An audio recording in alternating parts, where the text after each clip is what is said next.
Welcome back to another episode of the One on One Podcast. Make sure to follow the show on all social media platforms at the one on one podcast.com or at the one on one podcast, tjojp.com, all that good stuff. Links are down in the description. If you're listening to this on the RSS feed, make sure to leave a 5-star review. If you're on YouTube, comment, like, subscribe, share with your friends, etc., etc. Enough talking. Today we have Mystic Mark with us. He is a regular podcaster with me. We've done probably close to 100 episodes, I think, at this point. Probably close to that. And most of those are on the Patreon. So if you want to check that out, patreon.com/. My family thinks I'm crazy or the One on One Podcast. So check that out. And what's up, Mark? How you been, bro? Great. I don't remember what was the last Illuminati confirmed, like episode 19 or something. Well, like on the public feed, yeah, I think it was 19. That one never aired. So And we at then least have at least 36 altogether because there was one for each, there was a Patreon for each free episode we put out, and then there were more than that. So yeah, at least last 50. time I counted was like over 50, bro. Okay. Well, then A let's just solid. go with 100. Let's just round it up to 100. But I'm here. I'm ready to roll. I'm happy to be on the Juan on Juan podcast. Now that affirmative action is over, I got to help you out the best I can, Juan. I'm your white podcaster friend, so I got to do what I can. And yeah, here we are. Yeah, dude, it's the Juan to Juan podcast, as Tripoli likes to say, right? Yeah, Juan to Juan, Juan Tripoli. Yeah, he's still learning his ABCs somehow, but that's okay. He's very smart in other ways. Yeah, shout out to Tripoli. So what's up, dude? What have you been up to as of lately? I know last time you and I talked, I know you were always delving into Skull and Bones. I don't know, maybe we'll talk about that. Or you're always into the history of New Haven, which, right, as being in Florida, I've always told people to really look around, right? Dive locally into the lore of wherever you are. And you've done that. I've done that. Have you stumbled across any new intriguing finds as of lately? Yeah, it's actually very interesting because 10 months ago, I joined you on this show to talk about Skull and Bones. And in the meantime, I made Scene Edition 3, which deals with just my findings of walking around New Haven. I titled it Aesthetic in Strange New Haven. And one thing that just hit me like a couple days ago, and I'm glad we're doing this now, on the cover page of the scene, I show sort of bird's eye view of New Haven, the layout, and I highlighted the 9 square grid at the center. That's how New Haven was formed and built around this 9 square grid in the center. And only a few weeks ago, it dawned on me, maybe I should go on Google Earth and measure the perimeter of this square. And go figure, Juan, do you want to guess what number jumped out at me as the perimeter of this square? You want to take a wild guess, a number associated with Skull and Bones? I th- I know it's not 33. It's close. I know they have a number, but I can't remember it. So it's 3,322 meters. Okay, that's the perimeter of the New Haven square and all 9 squares, right? And 322 is Skull and Bones's special number, right? So you have the 33 and the 322 right there in that number. But I just thought, what are the odds of all the numbers that it's 3,322? I mean, Wait, what? 322 is the perimeter of the 9 square grid that 322 Skull and Bones is located within. So, and that's when you do the perimeter hugging the sidewalks. So if you were to measure the perimeter in the center of the street, that outside perimeter for those 4 streets, Mm-hmm. it would be a little different. But I played around with measuring it, and I found that 332 number when I hugged the lines directly against the interior sidewalks of that 9 square grid, the perimeter of it. And yeah, it was just kind of baffling. I was expecting something like that in a way, but you know, it should have come up sooner, because in my PDF, I kind of explain a lot about the 9 square grid and why they chose it. And, for people wondering, why meters? Well, the guy who uh, surveyed the 9 square grid was trained at Cambridge. So I don't know if they were using meters back then. I think England uses like feet as well as the United States, but I just thought meters was European for some reason. Now that I'm saying it out loud, I'm pretty sure that England uses the metric system like the United States. I could be wrong about that, but either way, I think we're the only ones that use the system that everyone, right? Inches and right. feet. So I'm then, pretty. yeah, my supposition is correct that the English person would have used meters and not feet, Mm-hmm. but or rods rather. I think actually that's what it was. It was rods. So I don't think Rods. yeah, that's what England. I think Rome created rods, and like England carried that measurement on until meters came about. The standardization of the metric system. Terribly boring stuff. But what the point I'm getting at is that you can kind of measure anything with a certain number system, you know, and get a desired result. Does that make sense? Like you can kind of, depending on what measurement system you're using, you can kind of get closer to what you're aiming for. So I don't know, maybe this is just like pareidolia on my part where I'm just kind of seeing something that I'm already anticipating to see by using meters rather than feet or rods or whatever. But I just found it kind of stupendous nonetheless that of all the numbers, this number appeared when I measured the perimeter in meters. So yeah, Yeah, no, I don't think that it might be a sort of synchronicity, right? Because who else do you know that's measured out the perimeter of this area and has come up with that number? And in your opinion, Mark, do you feel that they why do you feel they use these numbers? Do you have your own idea or hypothesis as to why they resonate with these numbers? I don't have my own hypothesis particularly. I've heard multiple different theories on why 322 is skull and bones is like special number.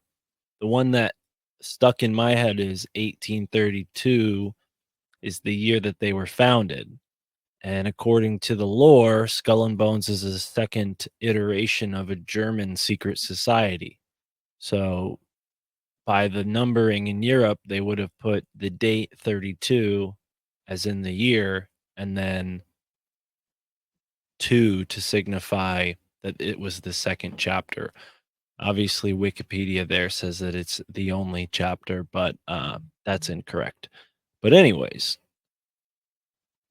why 322? Some people think it has to do with this guy from Greece who was named Demosthenes. And why? There's a whole, sort of lore with that character. I don't particularly buy into that theory. It's not readily available. Here you go. Yeah, Demosthenes. So this was okay, the year of his death, right? But I 32. personally, I mean, other than him being like a lawyer, I don't particularly see that much overlap in his life and the practices of Skull and Bones. If anything, that's a misdirection for the people like us looking into this, because every other piece of evidence seems to point to that last sentence in this paragraph here, or this, yeah, grouping here. One legend is that the numbers in the secret society's emblem represent founded in 32 second corpse, referring to it as a first corpse in an unknown German university. And Right. that word too, bro, corpse. That's Yeah. that's such a weird word. And I was on Old World, Florida the other night. We kind of broke that down because the corpse of Discovery was who Henry B. Plant has sent in to the Everglades to discover stuff, I guess, right? Mm. And it's like it's corpse. You know, some people would say core, but it's corpse, and it's just a funny, just a funny word, right? Thirty Yeah, well, the second. corporation, that's where that comes from. Mm-hmm. Corpse, corporal in the army, corporal experience. I mean, yeah, there's a ton there, etymologically speaking.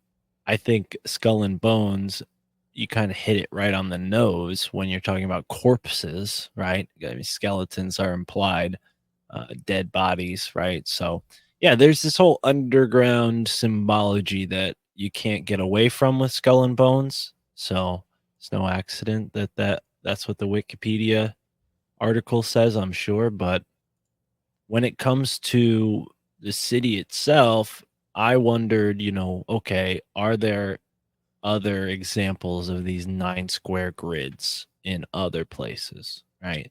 And find many.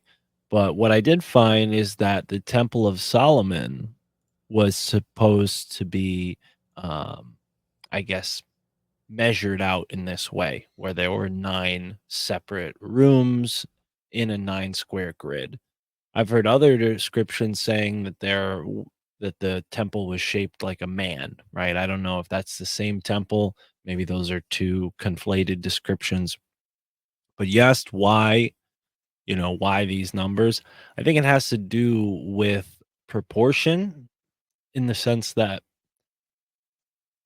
people have recognized for a long time that there's something magical about mathematics. Now, scientifically, we might explain that away as the Fibonacci series. But even those scientists who recognize that kind of stuff, it seems like they're either a part of two camps. The camps are people are like, yeah, isn't that novel? And then there's the other camp of people who are like, yeah, and this means God created us, right? And I tend to lean towards the latter, where I see like the Fibonacci sequence as like proof that consciousness came first and that kind of, line of thinking. I think a lot of people that listen to these podcasts tend to think that way. We don't really attract that many atheistic type thinkers. That's more of the liberal mainstream. And that's exactly the type of mindset that was created in these universities. It's exactly what Yale University pumps out, is people who are brainwashed with that sort of thing. But for us listening to this, the unskeptical folks who are more open minded, not that they're not skeptical, but anyways, enough pandering. I think that the Fibonacci series, mathematics, I mean, you can extrapolate it to any, obviously any measurement, but really any field of research has some aspect of numeration, right? Whether you're counting ducks or you're counting bricks, mathematics is inherently a part of everything. So I think that's really what you're looking at when you see these numbers like 322 being used. I mean, 3 and 2 and 2, if you look at it, it's kind of like a pattern. Like if you put 2 and 2 next to each other and then a 3 on top of it, or the reverse, where you have 3 equals 2 and 2, 3 goes on to 2 and 2, this 4, so 7. I mean, I tend to think that way, where these kind of games are going on, where they're reducing numbers to their core value. So 322 would really be the number 7, because you add those numbers up. What do you get? You get 7. Now you have the 9 square grid. That's kind of the whole main point here, right? The ninth square is the only square in New Haven that really is called that. There's an incredible like sigil in the center square when you look at the paths that cut through the park in the center of town. Some people have reached out to me and said, "Oh, that's Lucifer's sigil." Other people have reached out to me and said, "Oh, that's the unicursal hexagram." Other people have said, this is just a straight up pentagram. And there's even graffiti that I found on one of the signs in the park where an artist who was skilled enough to draw a very good recreation up here. I'll share my screen and show you. No, that's Amistad Park. Zoom out. Okay, now look right where it says Haven. And this is where it says New Haven. How Google Earth says New Haven, where it's if you zoom all the way out and it will only say New Haven. Uh-huh. And then you put your pointer right there. Keep zooming out. Right where it says 9th Square Apartments. Put your now zoom in. Okay, that green, the only green square in the whole city. Oh, what the heck? No, that's Worcester Park, Juan. Go to the left. It's the biggest. No, go up. No north. You're not even close to the center. Now you're right there. There you go. Boom. Dude, but this is weird too. Look at that. Well, all right. So you got to think like New Haven Green came first. They did this, and then other people were like, "Oh, let's do the same thing." So I think there's something to be said about Worcester Square Park. There used to be a Christopher Columbus statue in Worcester Square Park that was taken down around the same time that they changed the holiday's name. So maybe there's something to be said there. But yeah, if you look at that, I mean, I have a pretty good picture of the path. If you want me to show you the picture, there you go. That's pretty clear. But yeah, just stay right there. Okay. So what you're looking at are 3 churches. So as New Haven was formed, you got to keep in mind, like the people that came to New Haven from Boston, like they had enough money to buy a horse and carriage, put all their stuff in it, and make it to New Haven. This is maybe a couple of days journey back then, right? So not everybody who just jumped off the boat to Boston came down to New Haven. There was a specific party of people who founded it, and they were connected to people at Cambridge and Oxford. So from the beginning of New Haven's founding, there were some pretty um, upper echelon people involved, right? So you have these 3 churches that are formed here, and they're all facing the east where the sun rises, and they're all now on Temple Street. Previously, the square was just a park space and there was no street bisecting it. But yeah, those churches are like the oldest extant buildings in New Haven, aside from some Yale buildings that are older. These are the oldest, like concurrent structures. They might not be the same materials that were there when the churches were first built, but they've a church has been in that spot longer than any other building. So these are significant to the United States, to the American Revolution in so many ways. I mean, Yale as a university is huge. It's a monolithic institution, but you're talking about 3 churches at the center of a 9 square grid. Okay, so there's some more math for you. Obviously 3 and 9 fit nicely together. But I was looking and I'm like thinking, what's going on with this city square layout? Like, why do this? And maybe the Temple of Solomon has something to do with it. Maybe it's about planning the perfect city, okay? Because this is something that back in the 17th century, when these folks like Theophilus Eaton and John Davenport were settling New Haven, when they founded it, they were concerned with creating a utopia so that God would favor them, right? Because back then everybody thought the world was ending. I mean, they still do today, right? So, and maybe that's manufactured to some degree because of what that does to people psychologically, But that utopian ideal was a part of the New Haven uh, philosophy, and it still is in the hearts and minds of like the social justice warriors. Like this lie that we can make the world a perfect place. I think like some of this like cult like weird activity that's going on in mainstream culture, you can't have any of that if people aren't living under this false assumption that we can have a perfect world, right?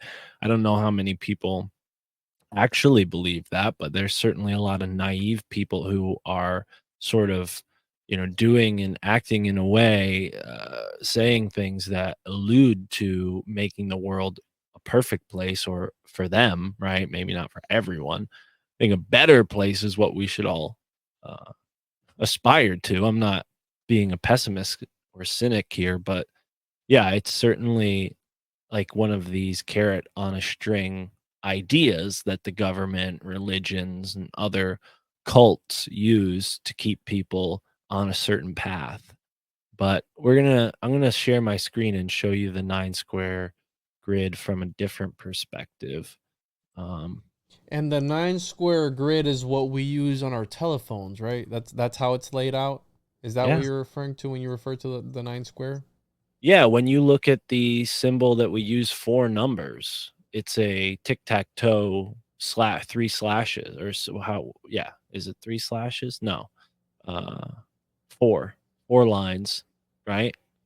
Making that 9 square box. It's Mm-hmm. essentially the same thing, just without those perimeter lines.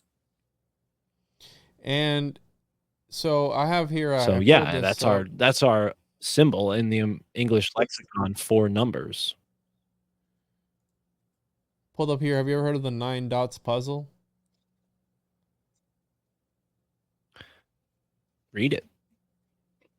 So the 9 dots No, I haven't. puzzle is a I've played that mathematical before when I was a puzzle kid. whose task is to connect 9 squarely arranged points with a pen by 4 or fewer straight lines without lifting the pen. The puzzle has appeared under various other names over the years. And the interesting part about this was that it's connected to Christopher's egg, and then this is egg of Columbus, or Columbus's egg refers to a brilliant idea or discovery that seems simple or easy after the fact. The expression refers to an apocryphal, so you're talking about the end of times, apocryphal story dating from at least the 16th century, in which it is said Christopher Columbus, having been told that finding a new trade route was inevitable and no great accomplishment, challenges his critics to make an egg stand on its tip. After his challengers give up, Columbus does it himself by tapping the egg on the table to flatten its tip. Interesting. But then check this out. Mary Shelley mentions Columbus's eggs in her introduction to the third edition of Frankenstein, writing in all matters of discovery and invention, even of those that appertain to the imagination, we are continually reminded of the story of Columbus and his egg. Invention consists in the capacity of seizing on the capabilities of a subject and the power of molding and fashioning ideas suggested to it. So we're kind of sort of talking about some of the people who are fashioning and Does it molding sound society, right? Yeah, doesn't it sound like they're insinuating that the novel idea was to just tell everybody that Columbus discovered America because that solved all these problems that they had that were keeping them from exploring the New World? I mean, that's what I hear when I heard that. Also, I don't know that you can flatten an egg by tapping it on the table. I think that would just break it. Yeah, yeah. Maybe a Break the egg, hard Christopher. boiled, maybe.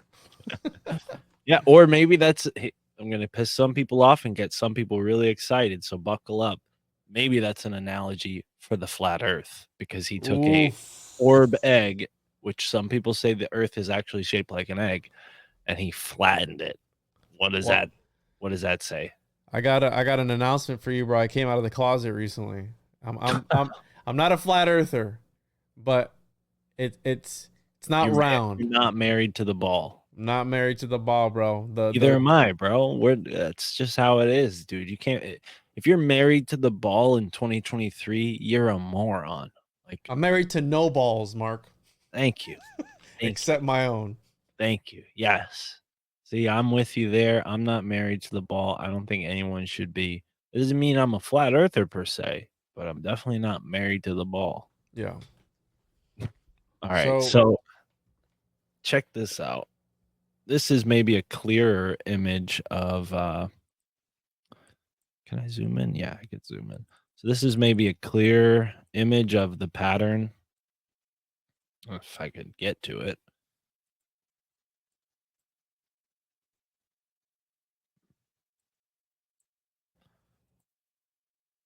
You see that? Yes. So that fountain that you zoomed in on before, that's an 8-sided fountain. That's right here at this center point, if you can see my mouse. Mm-hmm.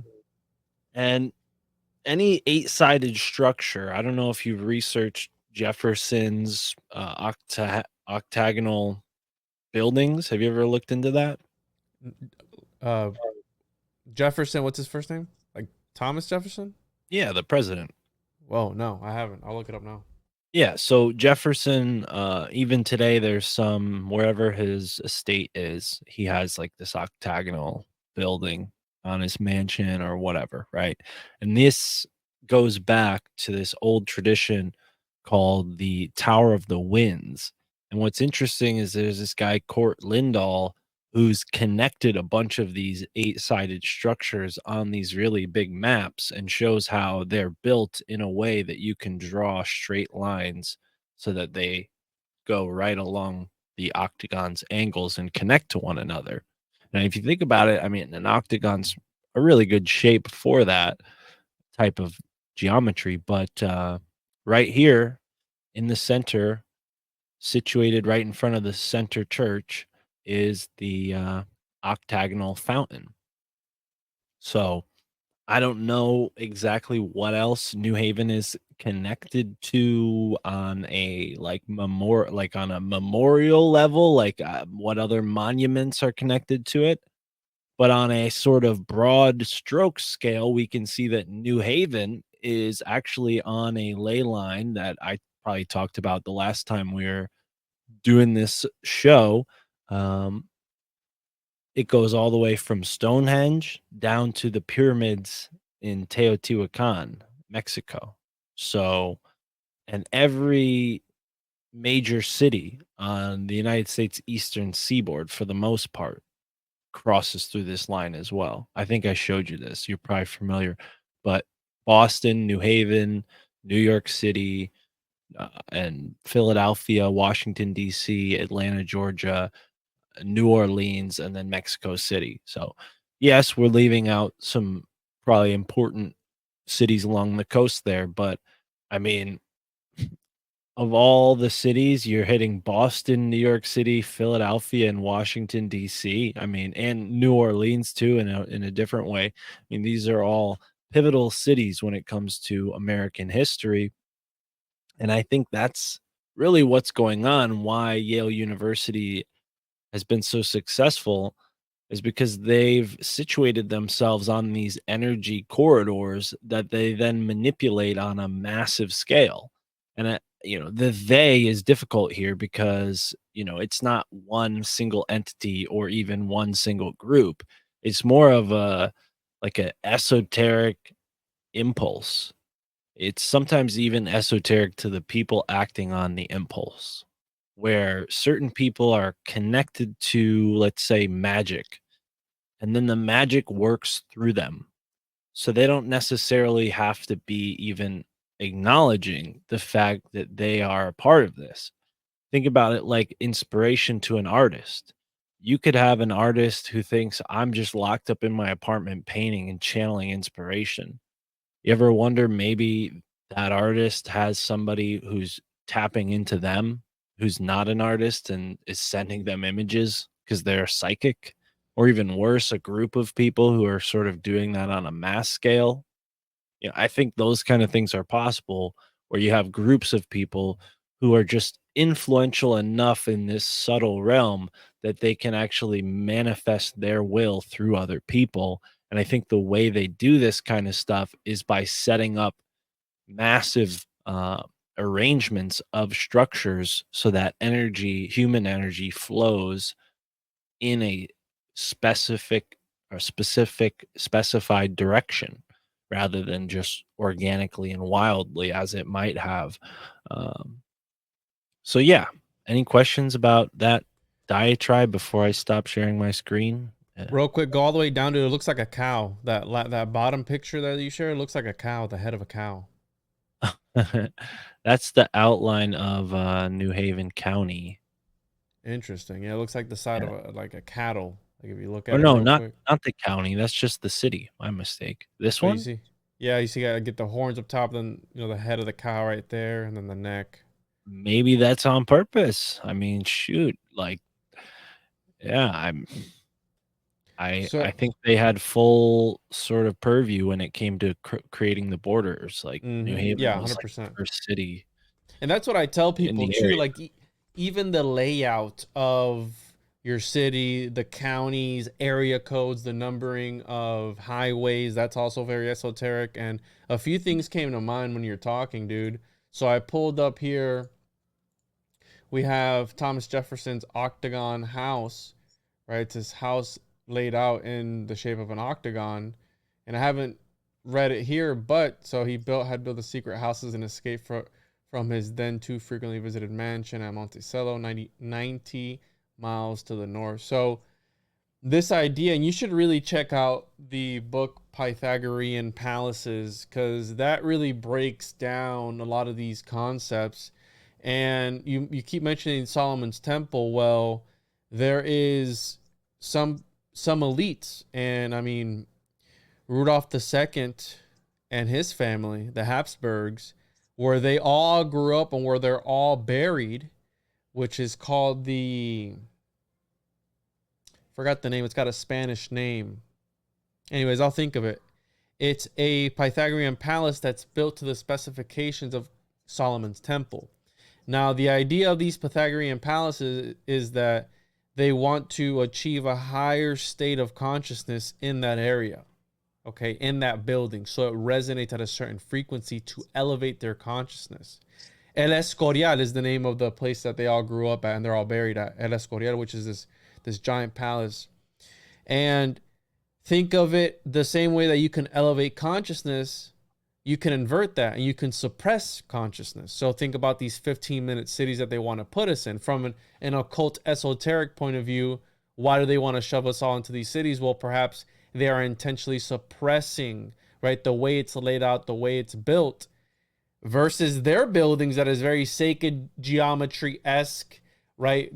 You have the Pythagorean palace principles that follow obviously Pythagoras. And look at this is a universal co-masonry, universalfreemasonry.org, and it's talking about here the theory which ascribes, if not the actual origin of Freemasonry, to Pythagoras. So this is why these secret societies, they, right, Euclid's 47th proposition, all these things, they revere there is something to mathematics that they are using, and they're using it as a sort of talisman to their advantage. Now, with all that said, I also want to point out, you talked about enthusiasm, right?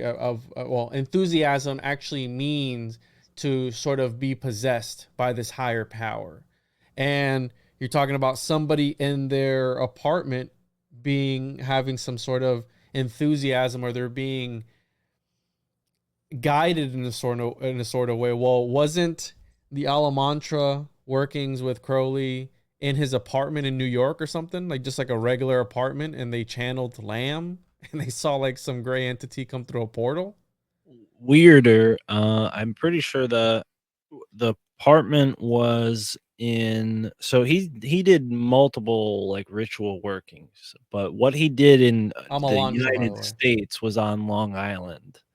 And some Interesting. people think that it was at Camp Hero where like the Montauk project happened some decades later. I was wondering possibly maybe it was near where Tesla had his Wardenclyffe Tower, because those two guys were alive, I think at the same time. I think they were. Mm-hmm. Crowley was just a little younger than him, but he would have known about Tesla, I'm sure.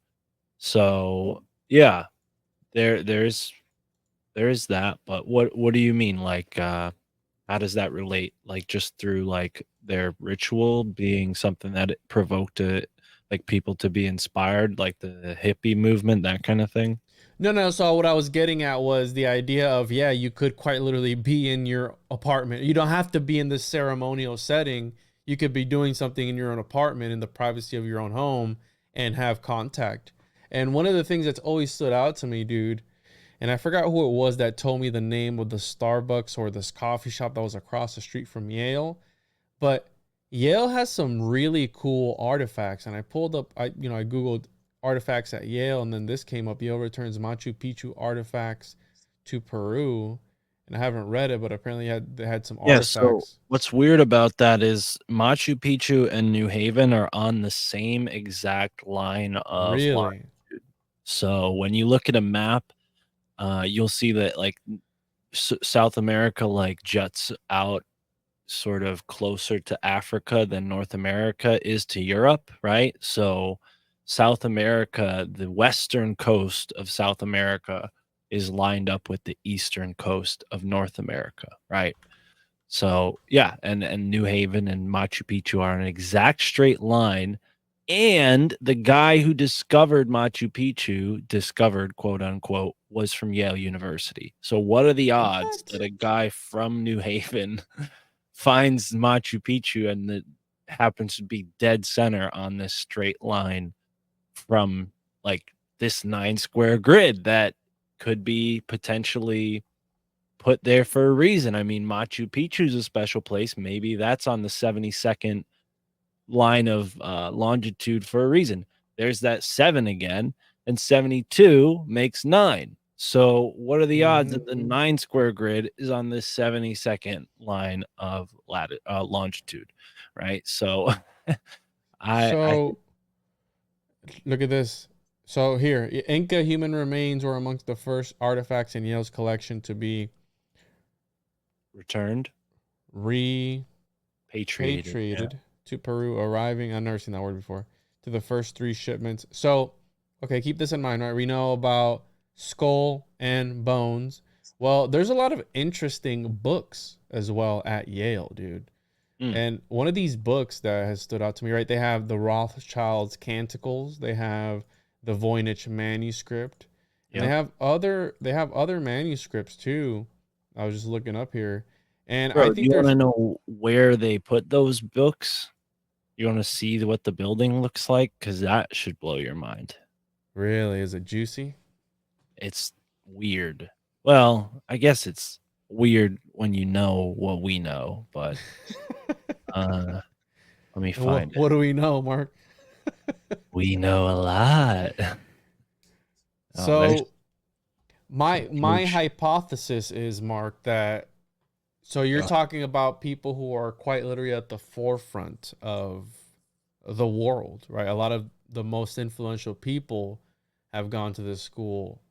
And I think that has something to do with, if you have a right alchemy, if you have a combination, it's the manipulation of symbols on a physical level as much as a symbolic level.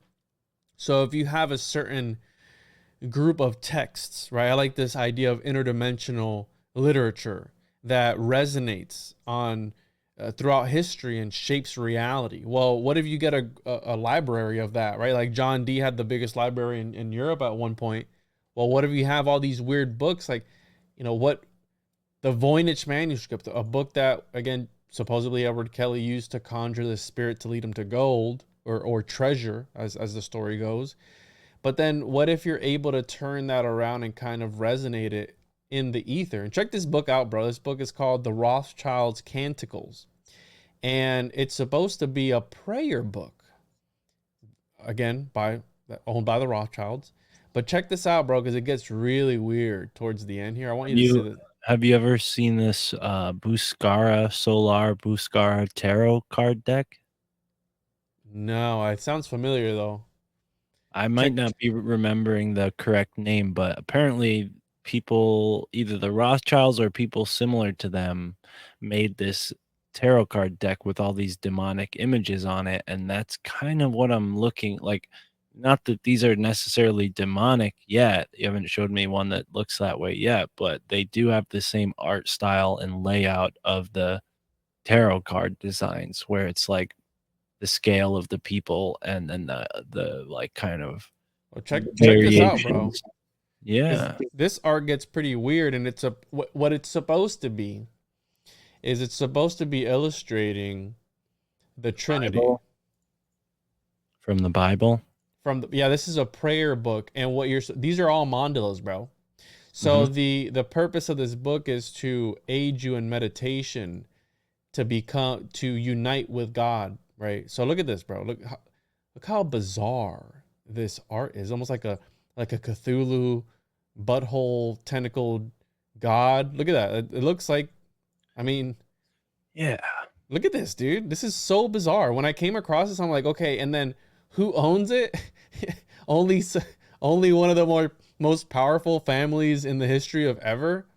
And I think books hold the key, dude. I think that writing things down, I've always said this, solidifies this sort of I've heard grimoires where you write a spell down, you wash the ink away, you drink the ink to gain the magical powers, right? This water with the ink in it, and you're supposed to do some crazy stuff with it. Like, I think it's writing down, and then look at, you have like these chimeras and this weird imagery. You have like this long creature chimera, these monstrosities in here, but yet look at this. It's supposed to be a book of prayer to aid you in meditation, contemplation. And you're supposed to go into these images to meditate and become one with the Godhead, or whatever that may mean. But what a bizarre book, bro. The imagery is so fascinating. I find it so interesting. Yeah. It looks, like typical That's a medieval. Yale too. Look at that. That A that what? You know what a Yale is? A mythical creature? There's a mythical creature called a Yale. Yeah, bro, check it out. I never So heard this one. yeah, so a Yale Are you sure you're is pronouncing that the right way? so Yale mythical creature, or Huh. a Oh, wow. Yali or a centaur is this weird looking thing. Yeah, well, I don't know how you would pronounce it any other way. Yeah, that's a Yale. We'll pronounce it Yalis. Yales. A Yales is supposed to be this horned mythological creature. Again, that is look Ialus. So Okay. other common names: Ialus, centaurs, ibex. Mm. So it's antelope or goat-like creature with the tusk of a boar and large horns in European mythology. So we have it on these crests. Very weird. But if you look at real quick at this thing here, that kind of looks like a Yale. And then you Wait, have the wait, wait. Go back to that last one. It says right there that serves as a supporters above the gate of St. John's College at Cambridge.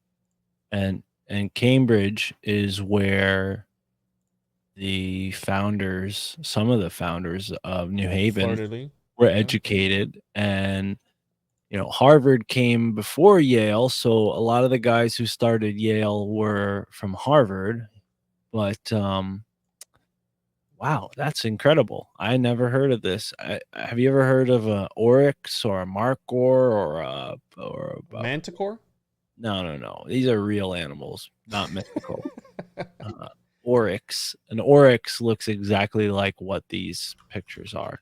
And back in the medieval period, people from Europe who never had been to Africa or the Middle East, they would see images of these kind of African creatures, and it just fed into the folklore of other places being filled with like weird monsters, which, I mean, a lion and an elephant and a hippo. I mean, if you've only ever seen squirrels and birds and fucking bears, yeah, a lion and a crocodile and these African creatures are gonna seem like monsters. So Yeah. I guess that could be partly an explanation, but that's not nearly as fun as wondering how a mythical being became the name of the second largest university as in terms of finances in the United States. That's Well, incredible. according to the mainstream history, where does the name Yale originate from? Do they actually have a name? Was it a Yeah. family or what?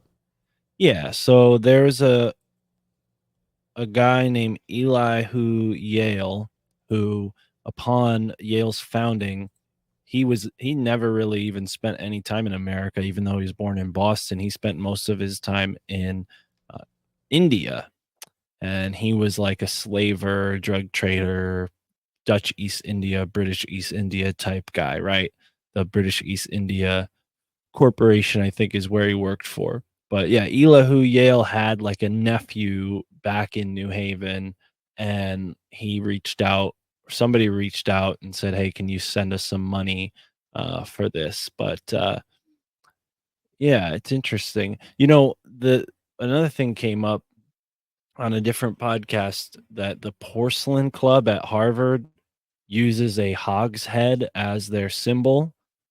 And if you go back to that last page, you'll see that the hog is being used in the Yale coat of arms, albeit a hog that's like, caught and trapped. But I don't know what that is an allusion to, but it's interesting. You see that boar, the hog, like that seems to be a symbol that comes up a lot within these groups. But yeah. How did we get into that again? I had something else I was gonna say. This is giving me very Dr. Eggman's Island Mm, vibes, and Dr. yeah. Eggman, right? A lot of people rode on his plane. And also, dude, if you ever want to, I know you don't do a lot of YouTube stuff, but Paranoid American and I have worked on this occultdecode.com, and it's a gematria calculator, and also it can give you replacement words for words that are pinged on ban happy platforms. So make sure to check that out at Oh, occultdecode.com for those that want to be alchemical, because that's one of the aspects of this, bro. These dudes are alchemists, and they're shrouding their places in mystery and with symbols. They're speaking with symbols because, again, only the initiates are going to understand what's happening. And I love using Wicked Idea or Wikipedia as a base for a lot of my research, because that's going to be the exoteric. That's what they're going to show everyone. And usually when anyone's looking something up, the first thing that they're going to do is they're going to go to Wikipedia. And I always remember in school, my teacher would be like, you can't use Wikipedia as a source, right? You can't use Wiki. It's got to be a .org or else. I remember yeah, that. Okay. So just keep that in me mind. I've too. never used Wikipedia as a source on Well, any of my. Now Wikipedia is like the big bad guy because it's like censoring shit. But I remember that what you just described, and I when I was a kid, I'm Mm-hmm. like, fuck you, teach the Wikipedia is great. Like I just learned like 30 things in 30 minutes here in this stupid computer class just by clicking from one. My favorite thing is you go to through a Wikipedia page and there's like 30 other Wikipedia pages linked in just one. So you could just keep Mm-hmm. learning from one to another. Try doing that with an encyclopedia. You'll get tired. You can't flip through that many No. pages. So, yeah. Anyways, I've talked about this way too much. There used to be a website called Stumble Upon. You ever use that website, Juan? No. Stumble Upon? Oh, it No. was the best. It was like a random shuffle button for the internet, and you just every time you wanted to see a new website, you just hit shuffle and it would take you to a new place, and dude, it was incredible. Like, they had a filter for conspiracies, so it'd only take you to conspiracy websites. It was the best. So, yeah, that and those days of Wikipedia are gone. Now it's all censored and cucked out. I actually just learned about something called the SPC. Have you ever heard of this? It's like a Wikipedia fan fiction thing where the guys in Wikipedia, they like make up these like paranormal things. It's very hard to explain. It's like kind of like meta, I guess you would say. Uh, What? but yeah, it's like they're like LARPing as like X-Files detectives in the Wikipedia servers. So like, I don't know what that entails, but to me, when I was reading it, I almost felt like this is a psyop, like to have a convenient excuse to just say like, oh no, that Wikipedia page about Chupacabra was actually just a prank by these guys who like to LARP. So if like the Hat Man, another Hat Man comes up on the internet, they can just creepy pasta it away and nobody believes it because they just think it's weirdos doing creepy pastas on the internet. I gotta Which look. there's a lot of those, but Yeah, but when it comes to certain things, like it's very convenient, right? To have like a straw man. I don't know if that's the right term, to replace the real actual thing that's getting attention that the all present they doesn't want any attention on. But anyways, we were talking about the Voynich manuscript, and maybe you didn't find out, just like I had no idea, the Rothschild Candy Codex. What the hell was that? Candits? The what was the Rothschild's name of that? Canticles. Oh, the Canticles. That's a weird word. So I didn't know about the Rothschild Canticles, but maybe you didn't know that in that same library that has the Voynich manuscript and the Canticles, they have the world's oldest Bible, and they also have Whoa. the Egyptian Book of the Dead, which is not something that was ever in libraries, because what the Egyptian Book of the Dead was for dead people. They literally wrote the book for dead people. So How to they would write navigate the the book. realm, yeah. Yeah, it was a user manual to the afterlife, and they would just stick it into the coffin, and then off you go. Here's your user guide written by people who aren't dead. So probably turn out to be like an IKEA manual, but either way, that's what's kind of interesting is they have these clearly grave robbed goods, the Egyptian Book of the Dead. I mean, not that they've hid that at all. There's tons of stuff that was grave robbed in the 19th century from Egypt, but a lot of it got put at Yale in their museums and their library here. And this library has this really incredible gas inside of it. So if there's ever a fire, the oxygen will be removed from the building in like a split second, and it will be replaced by this gas that's not What? flammable. So it would preserve any of the documents in the rare chance that there's a fire inside. So the whole building is deadly. Like the building can kill you. Let's say you're a security guard and somebody throws a match on a book, everybody in that building's going to die to preserve those billions of dollars worth of books, right? So that's kind of what you're looking at. It's kind of shaped like a coffin, but it also kind of, I guess you call it a kill box rather than a coffin. But one thing that I kind of was drawn to is the building itself kind of looks like some of these rock structures that I've been finding all over New England, where you have several small boulders holding up one giant boulder, right? Do you see those, that like side of it right there? I forget what it's called. Actually, I have a comparison to it right here. So it's Yeah, almost a I've seen that. pedestal. Like it's on like 4 pedestals, just like these pedestaled boulders that some researchers say were built by Vikings or Celtic people who were here a long time ago.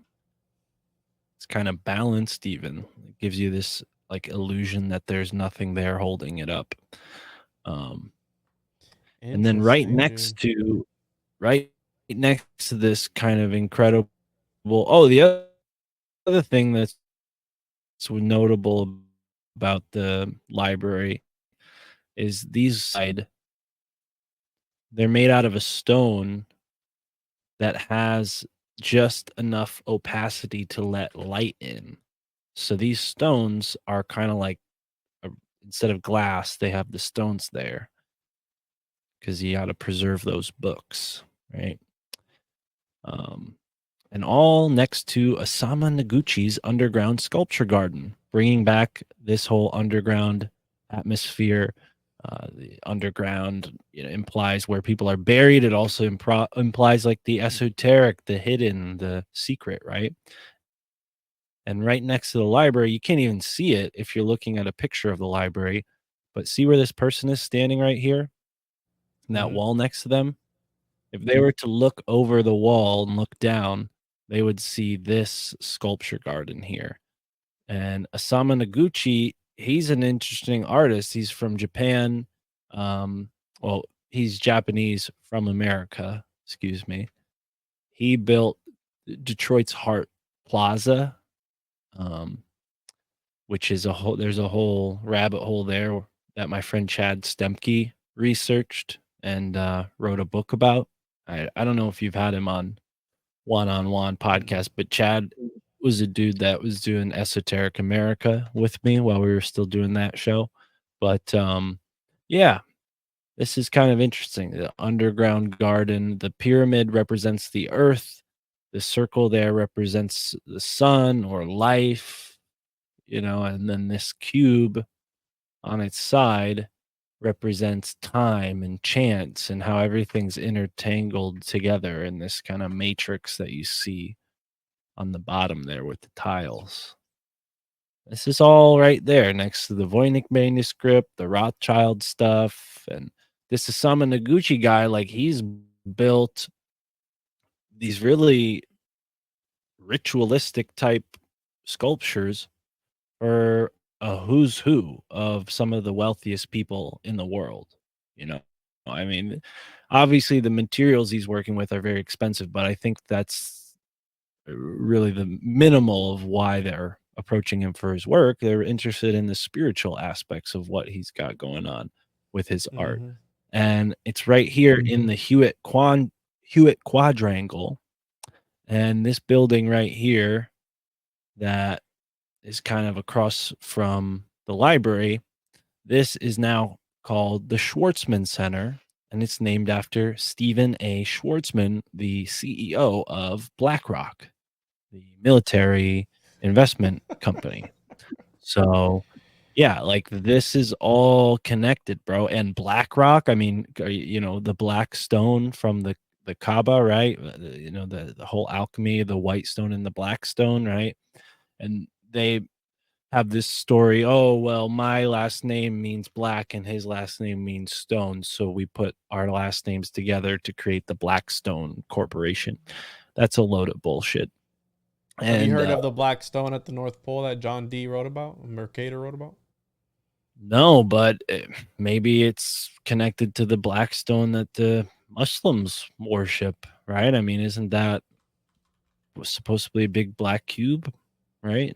So, a few things that you've pointed out. So, this is the Rupus nigra. I always get scared saying that word, but it's a supposedly, right? Mercator wrote to John D. about it, and it's 33 French miles, and it's supposed to be at the North Pole. It's a magnetic black rock. There's some lore behind it. It's got this crazy vortex going around it as well. And dude, that library that you showed me is giving. Have you ever seen the Belko experiment movie? No. It's giving me major Belko experiment movies. And what this building is, because you said it could unalive you. Well, this is an experiment that they're conducting. People go in and the entire building shuts down, and people have to fight for survival within it. And just look at the layout of it. It kind of looks like that place that you sent me there. And again, it's this whole movie on it. But yeah, the idea that so I'm sure that everything that you've talked about, Mark, I'm sure it's just a coincidence, right? The layout of those sculptures, the meanings behind them. I'm sure that the BlackRock guy owning the dome there or whatever it is, the tower, I'm sure that's all just a coincidence. I'm sure it has nothing to do with it. But check it out again. What if they align all these things? You remember Dragon Ball Z with the Dragon Balls and how have you got, what was it, 9 Dragon Balls, was it? Was it 9? All I remember was Kamehameha, bro. I did not watch Dragon Ball Z. I'm sorry. Oh, well, Animated you series. broke up there. You broke up there for a second. You Did you sound like catch a that? robot. You're like, oh, I remember it was drag. And I'm just kidding. But yeah, you're back now. But I said,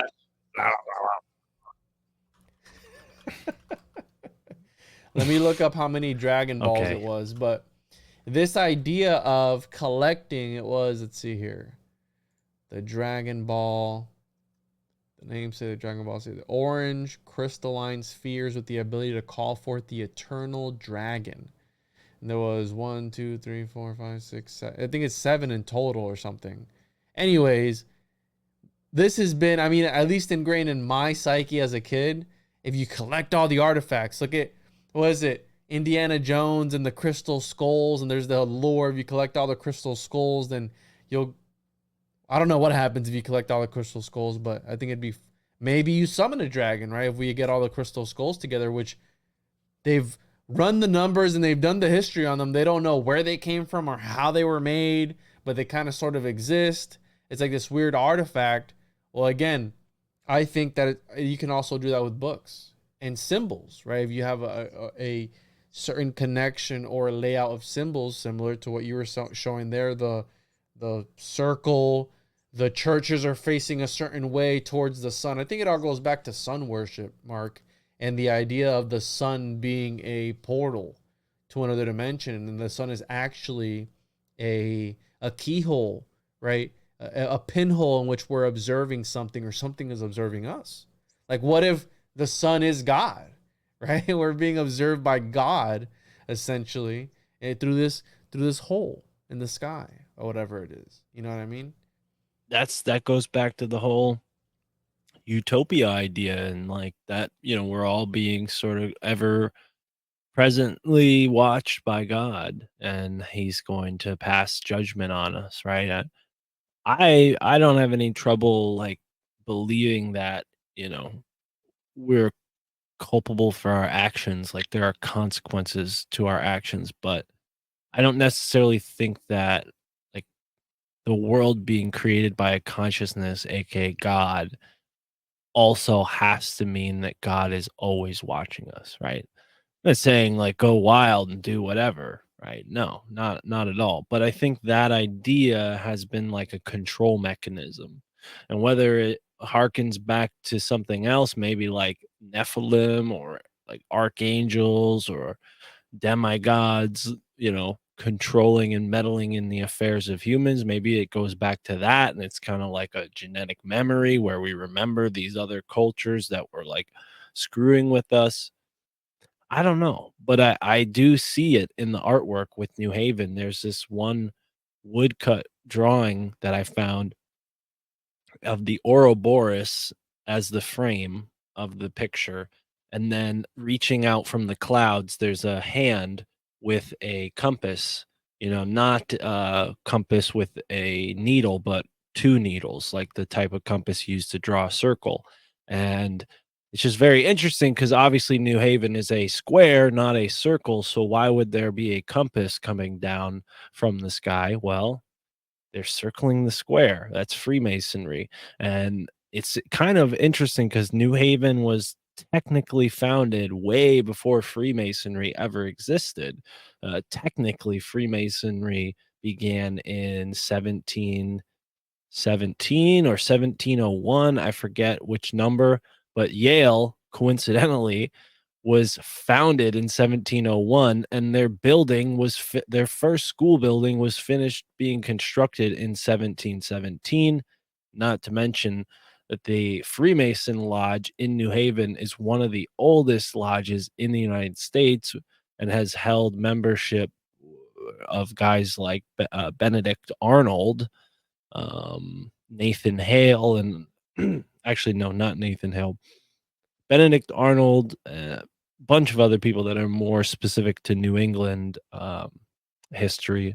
Israel Putnam, who was a signer of the Constitution. So important stuff. And George Washington himself made his sort of grand journey passing through New Haven and stopping at the Freemason Lodge during that time. So yeah, it's I'm sure that's kind just of a interesting. coincidence too, Mark. I'm sure there's Dude, no. well, and that's the whole thing with Freemasonries. They're very vague about like, oh yeah, we believe in a creator, but it's whatever creator you want. And ever since I've heard this one YouTube channel guy explaining and breaking this down, it's kind of been stuck in my head. And I'm actually really lucky because he's going to be joining me on my podcast tomorrow. This guy, Paul Stobbs from Understanding Conspiracy. And his whole thing is connected to the Nephilim and breaking them down. One of the things he was talking about was how the Freemasons say that they follow Enoch, but he's found out through some research and digging that there are two Enochs, and the Book Yes. of Enoch makes that really clear. And he's saying that the Freemasons are following the bad or less favorable Enoch. Evil twin. Yeah, and that's well, and dude, think about that with like The Shining and all these other twin, like you've broken down all these symbols, like I could just say twin and you could probably find like 5 or 6 things that connect to Mhm. that. Geminis, right? I mean, plenty of stuff, but yeah, we're just in this time when so many things are just being connected. Like, um, you know, we looked at the kind of weird monsters in that Rothschild, Candito or whatever it was. Canticles. I don't know why I'm putting a Spanish twist on it. Canticle. Carnitas, the Rothschilds carnitas, and Taco Bell. Dude, I got some Rothschild carne asada the other day. So, Uh, speaking of Spanish, the Bad Bunny, the rapper, has this tattooed on his chest. I'm sure that's just a coincidence too. Rebus. Yeah, the alchemical rebus or rebus, the unity of the Well, opposites all again. right, hold on though, because I want to thread the needle here so people don't think I'm just spurting out random schizophrenic statements here. When it comes to the 9 square grid, like all roads led to Egypt for me because around this time when Skull and Bones was really like becoming a prominent organization, Egyptomania was also in full swing. People were throwing like mummy parties where they would like unwrap a pharaoh at like a dinner table or some crazy shit like that. What? Yeah, like people got nuts. Like when these pyramids were starting to be open, they're taking all the jewels and the stuff out of the crypts and bringing them back to the United States and Europe. Yeah, they were throwing like all these weird parties to show off, what they had dug up in Egypt. And New Haven has some architectural aspects that are definitely Egyptian. So I said to myself, well, what if there are obviously like there's a model for this? They didn't just like say, oh, we're going to create something in the Egyptian style, but invent it ourselves. No, they're going to look at existing structures and try to model it off of that, make maybe like a composite, which is exactly what they did with the cemetery, which is New Haven Cemetery, but it's also the first cemetery of its kind in American history. And that gate at the front is modeled after the temple at Dendera. And then there's another structure that was dedicated to Hermes in the city of Hermopolis. And when I was led to that, I was like, huh, that's interesting. Hermopolis, that sounds like Hermes again, right?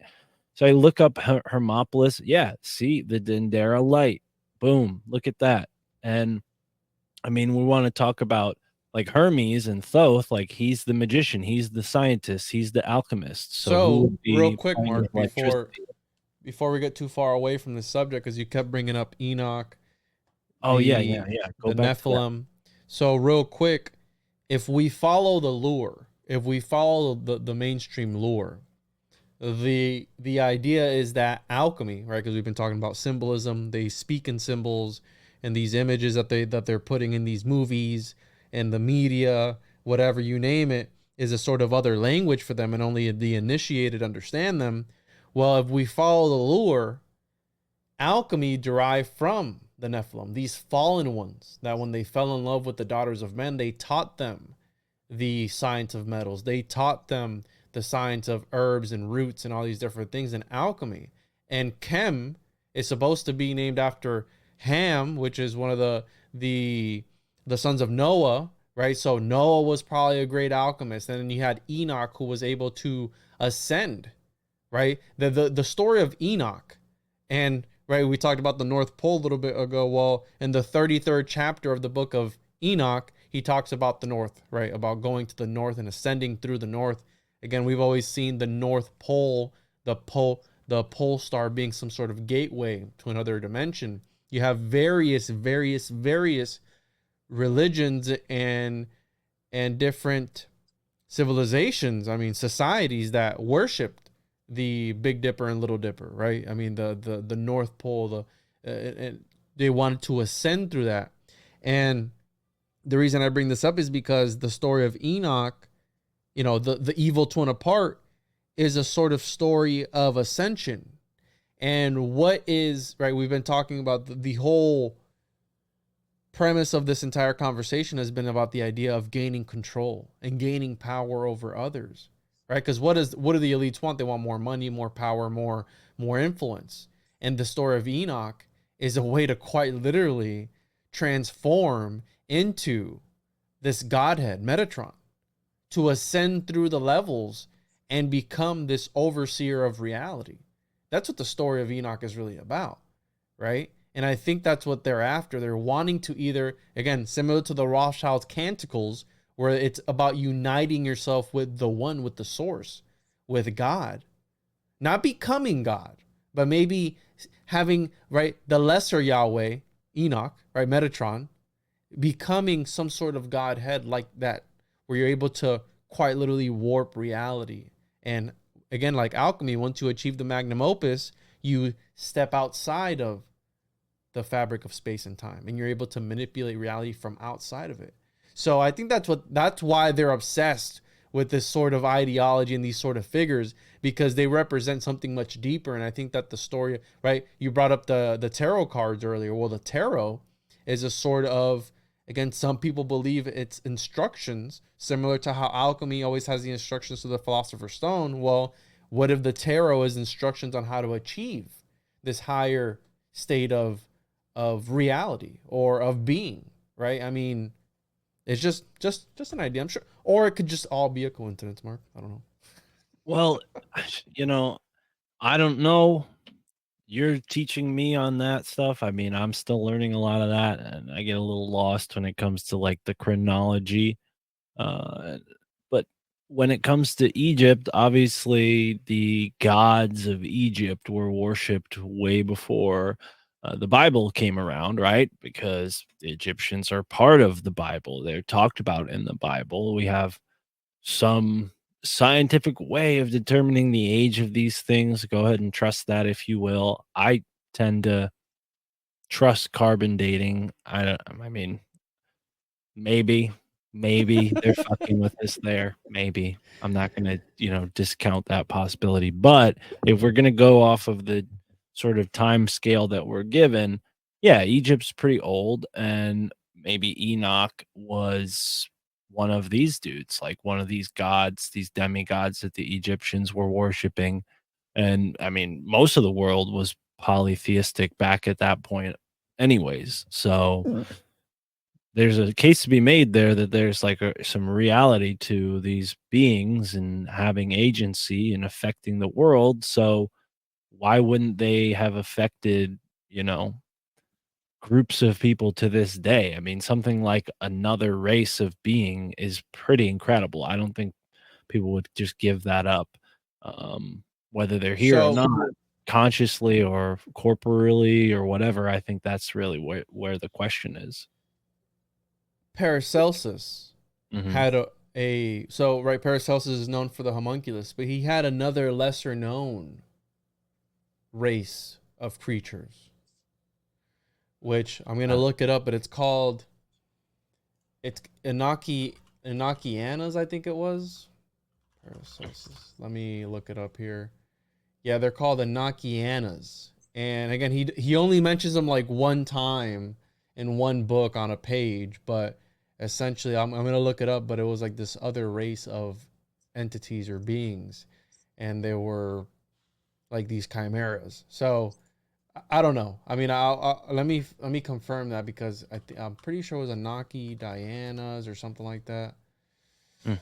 I was reading again how, yeah, Anakdiana. Let me see if I can find anything else on these. But yeah, Paracelsus wrote about them, and they were Mm. supposed to be of this other Anak. And yeah, Well, the I pulled up the family tree of Noah here, and I mean, right? Enoch was supposed to be, I think it was a grandfather to Noah, but it was like great, like 7 generations or something.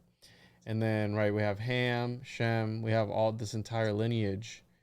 and these were some of I believe Noah was one of the greatest alchemists, and the reason I say that is because the Rosicrucians show I've even seen Moses linked to Hermes, and right how there's like a syncretism there, and again it's blurry for me because I'm just now getting into this, but there's a syncretism there of wasn't some people say Moses was Thoth, right, the scribe or something like that, and I could be getting this completely wrong, but I know there's a connection. I was reading on alchemists in the Bible, because again this was during the Gnostic era when alchemy was coming out, the first to third century, and so Zosimus, right, was writing about certain people who were biblical. I mean, they were talking about people in the biblical sense who were alchemists, right? You have Moses transforming the staff into the serpent. You have the water to wine. Those are transmutations. You know what I mean? Like those are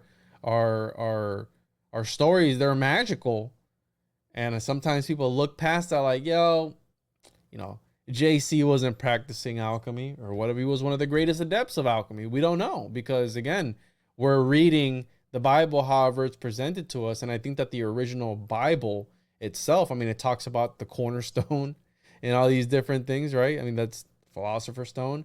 Why did all these people in the Bible live for so long? Well, some people believe that they had the philosopher's stone, right? That they could extend their life with. You have King Solomon also having access to certain stones. King David having access to stones. These weird stones that they allude to. And I think it's all alchemical. And I think that the original Bible was meant to... I've heard that Genesis is the greatest alchemical story ever told. And it's revered by certain alchemists as one of the greatest alchemical stories that there is. So, Well, again, we're on alchemy. Have you ever heard of the Shabaka stone? no. So it's a relic with an Egyptian religious text which dates from the 25th dynasty of Egypt. And they think that it was used as a millstone, which damaged all of the hieroglyphs that were on it. And if you consider, what its shape is, maybe, obviously we can't tell now, but maybe it was something like the codex that they found in Mexico City, like the big circle, that shows the long count. But it says originally erected as a lasting monument at the great temple of Ptah in Memphis. Ptah, Peter, Memphis, Tennessee, the Memphites. There's a whole big rabbit hole with Freemasonry there. In the late 8th century BCE, the stone at some point was removed and brought to Alexandria. But yeah, so this is another black stone. We have this sort of, The Black Rock.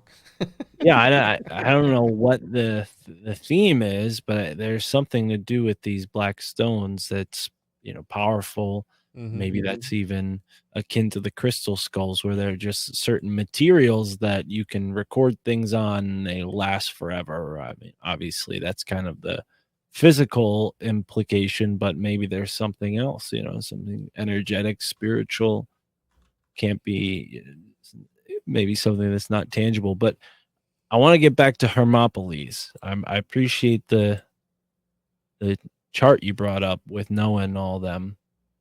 But Hermopolis, like I said, was this sort of, in some ways, this kind of like sister city esoterically to New Haven, just what I'm kind of putting It together here. is?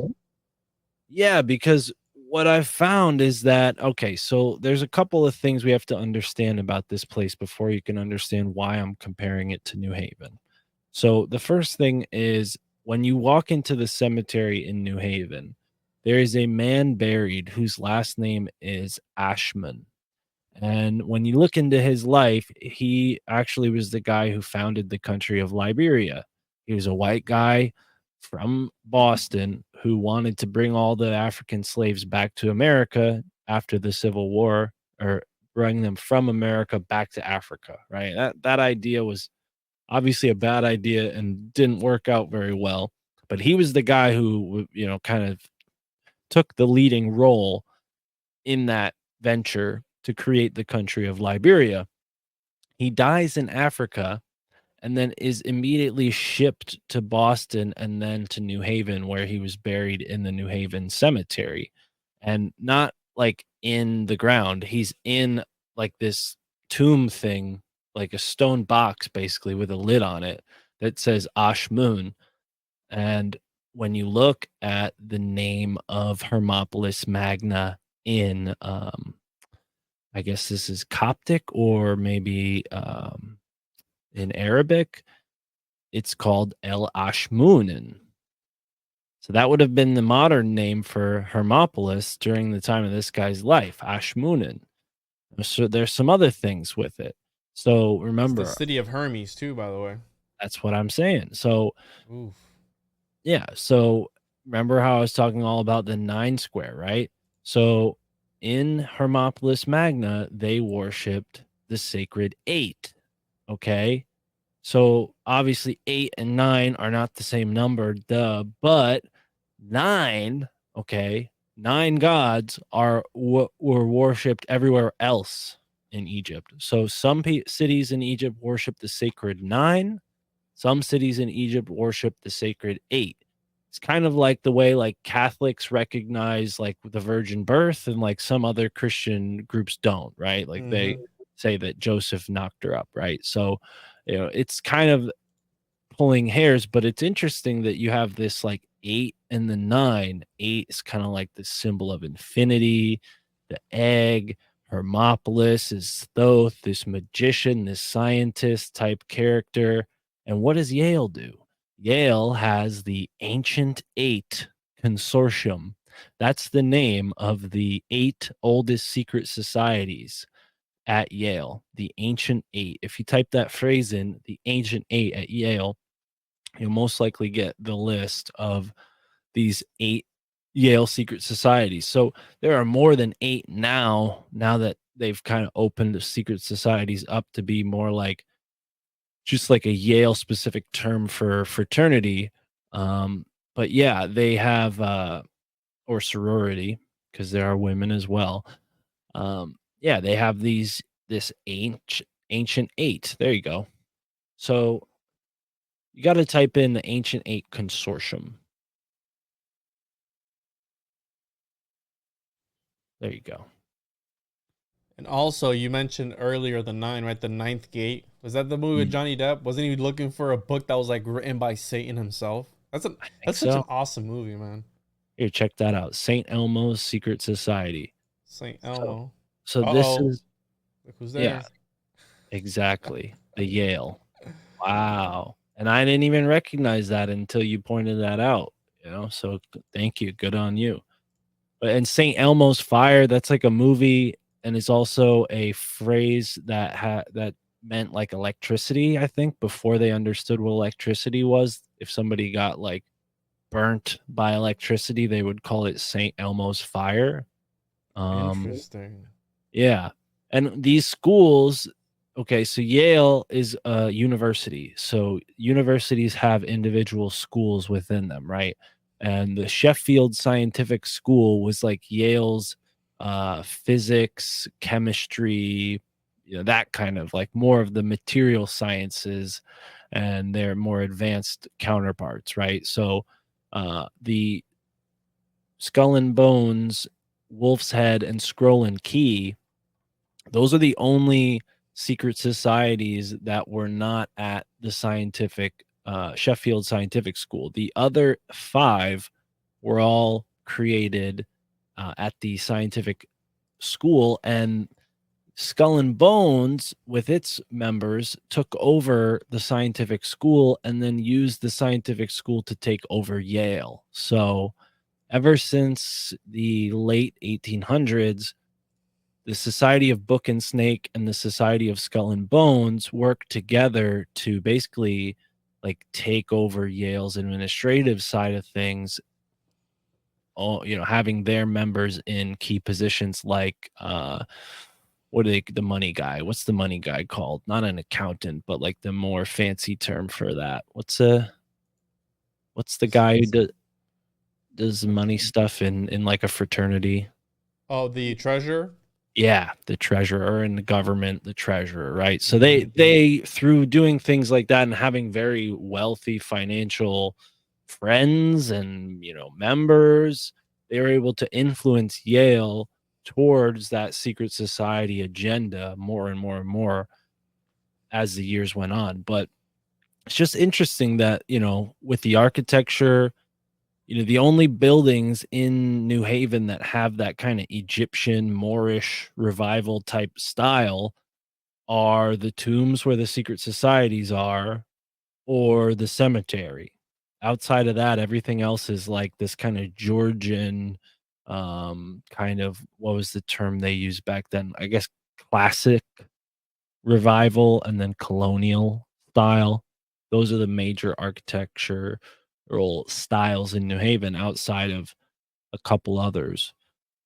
Not an architecture expert by any means, but I definitely have like been learning a lot more about this stuff. And Would it be neo-Gothic? Is that kind of? Neo Gothic is a big part of the campus. Yeah, the campus has a lot of Neo Gothic features. And a guy named Lee Laurie was the sculptor who made a lot of these really interesting reliefs on the sides of all of the buildings with all sorts of different allegories, mythological figures, depictions of students and people from history. So, just walking around Yale, it's like a outdoor art museum. There's art everywhere. And this Lee Laurie guy, he was actually like prolific for his time. He did tons of state buildings across the country. I think he even did the tallest state capitol building, which is Nebraska State Capitol or Oklahoma. I think it's Nebraska. One of those Midwest Mm-hmm. corn states.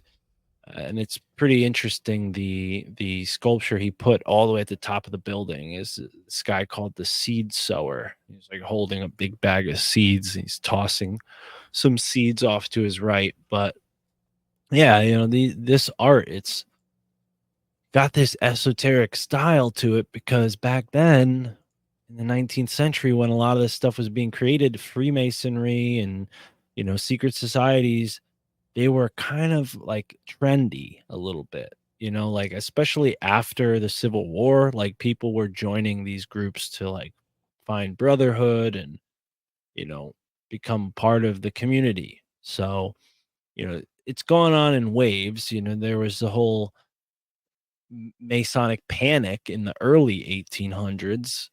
And that's what really sparked Skull and Bones to even become a secret society in the first place, is because secret societies had gone out of fashion. So they went underground, because they had an agenda that went beyond being, social organizations. If they were just merely social organizations, well, then their purpose would be defeated when that kind of thing went out of style, right? So that's sort of where you see like what was once these debating societies for the privilege and the exclusive evolve into these sort of very private, closed off meeting style rather than debate style, meeting style organizations.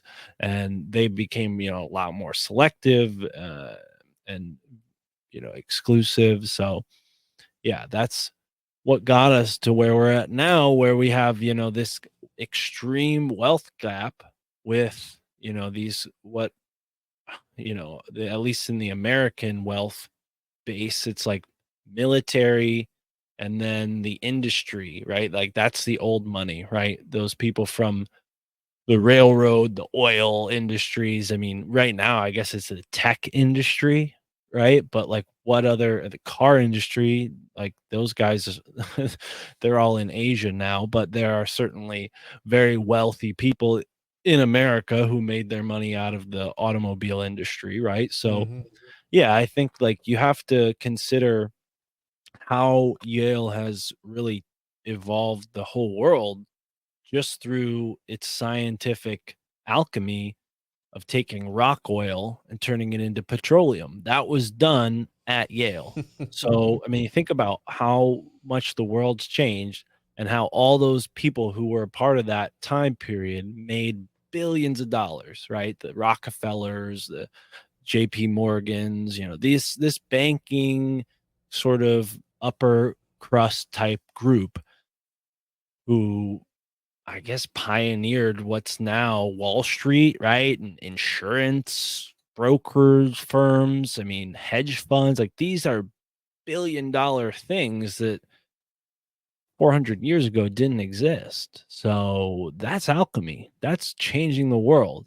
And we're all kind of suffering. We're going through the black negredo stage of that process right now. I don't know that it's good. Like I'm not like a proponent of it. I'm not saying like, yeah, so just cross your fingers and wait till we get to the golden stage. Cause like I don't think The that reddening. it's for us. Like I think it's for them. Like we're just like the substrate that the experiment is being done in. Like we're like the water in the beaker. We're not like Mm-hmm. the active chemicals in the We're the process. bong water, Mark. Yeah, we're not the pot. We're the bong water, bro. We're that black residue that builds up, We're the tar, dude. Tartaria, bro. That's where it all comes from. Dude. Yep. So, by the way, let me clear some things up that have come up as you've been talking, right? Yeah. There is Connect these loose threads, please, because we're a little bit unbuckled today.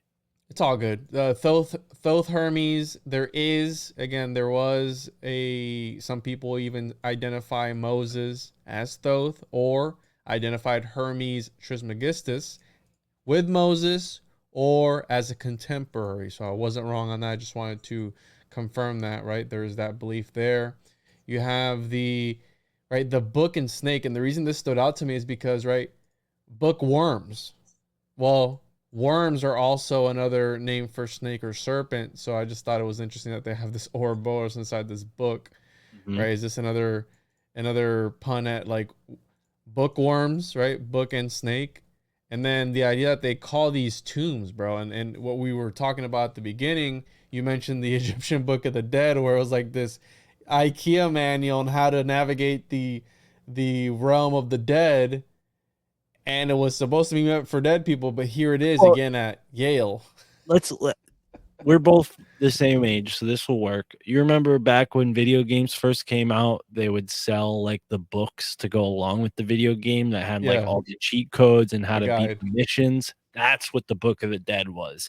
Like the Egyptians saw the afterlife as like, the way kids today go into Fortnite. Like, like you didn't want to walk into Fortnite and get BRB. you want to go in and have all the best skins and have all the best weapons and do the cool dance when you shoot your enemies, right? So I think that's the same shit that was going on back then, in a way where they're like, yeah, they just wanted a reassurance, a guidebook. Yeah, and I think that, right, with all the stuff that we said, you're absolutely right. There is some sort of transmutation, and that's what the Knights Templar were trying to do quite literally with the cathedrals, where we're talking about architecture and how it's used as some sort of, right, these resonance structures that they resonate in the world, in the ether, on a much deeper level. And I believe that these elites that are at the core of all these schools and all these secret societies, maybe they don't have, because I've always thought about this. You mentioned, I think you mentioned LARPing earlier, and I was listening to Tripoli today on Broken Simulation. He talked about how Wells Fargo made fake accounts and they were collecting fees on them. Like, you were saying something about LARPing, and I was like, yeah, and Wells Fargo was LARPing with people's identities, and they were Mhm. opening up accounts, and like they were collecting money, they were extracting money from that. I mean, that again, these are some of the most corrupt lizard people that there could ever be. But yeah, it is trying to change the world, and the Knights Templar were doing that with the architecture. They were trying to resonate on a much deeper level. Now, if it is all make believe, it might just be make believe, but I think that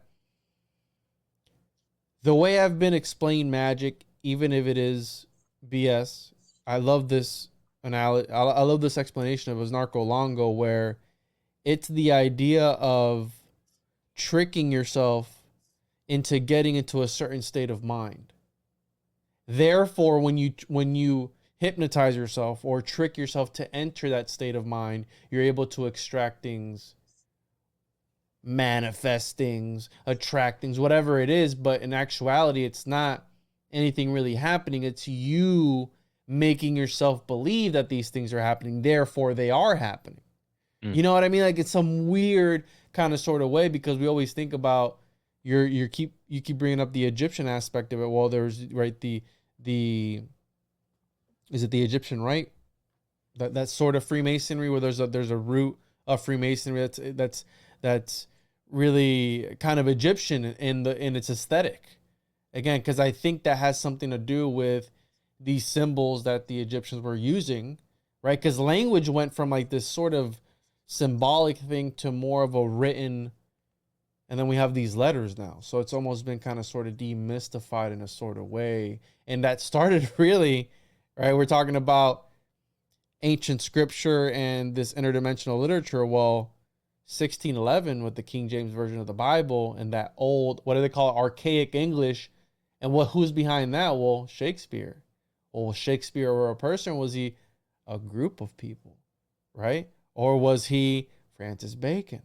Or was he, was John Dee involved in there? Because John Dee was kind of sort of at the forefront there too. Like, you have all these crazy ideas, and it kind of stems from that 16th century, that little bubble. And I think that I have some more material I'm working on that when it comes to that.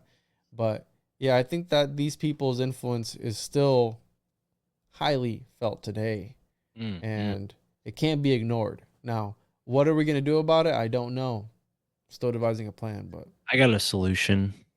What's the solution? Buy Scene Edition 3 Aesthetic in Strange New Haven and learn all the details. Don't just take what you heard today. I was just talking about a very small portion of what I've written about in my PDF that's available for anyone to buy and download. And if you buy the digital copy, you'll help fund the print copy. So don't complain and say, oh, I want a print copy. Or nowhere near there yet. But there's tons of really interesting information. And I've made it in a way so that people can model what I'm doing. Like, I don't want this to just be like, oh, like, come to New Haven and learn about New Haven. Like, wherever you are listening to this right now has some interesting, important history.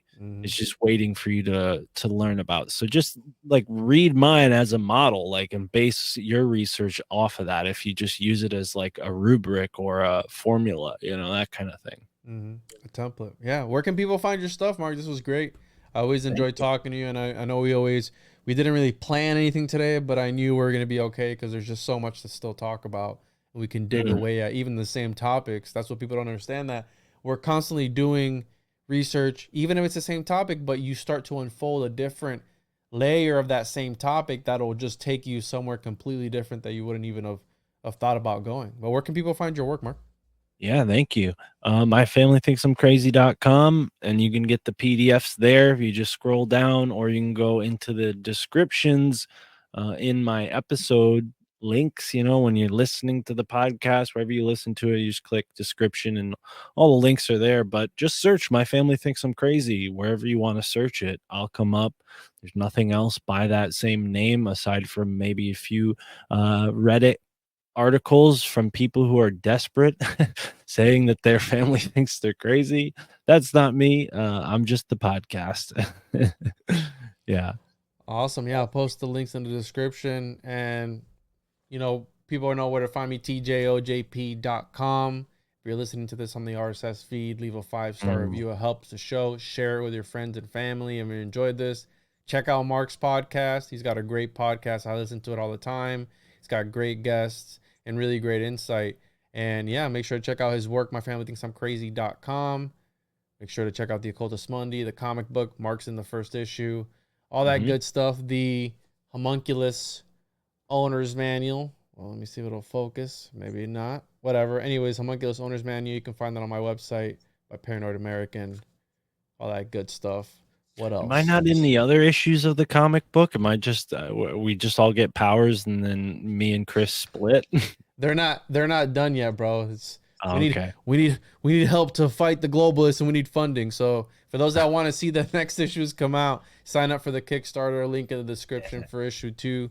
Sam Tripoli, Alex Stein, Mark, Chris, they're all in it. So it's a funding issue, okay? It's not that it's not done. It's a funding issue. So make sure to sign up and help support us. And if you can't support monetarily, again, share the show, rate the show 5 stars. And I'm probably going to start reading 5-star reviews in the show. So if you're leaving those, I might read your review. So thank you guys so much. This was a lot of fun, Mark. And we'll do it again soon, brother. What's that thing you say at the end of your shows, bro? Can you say it? Yes. Immerse yourself in the moment, wherever you are in the now. Nice. I always do these hand motions too.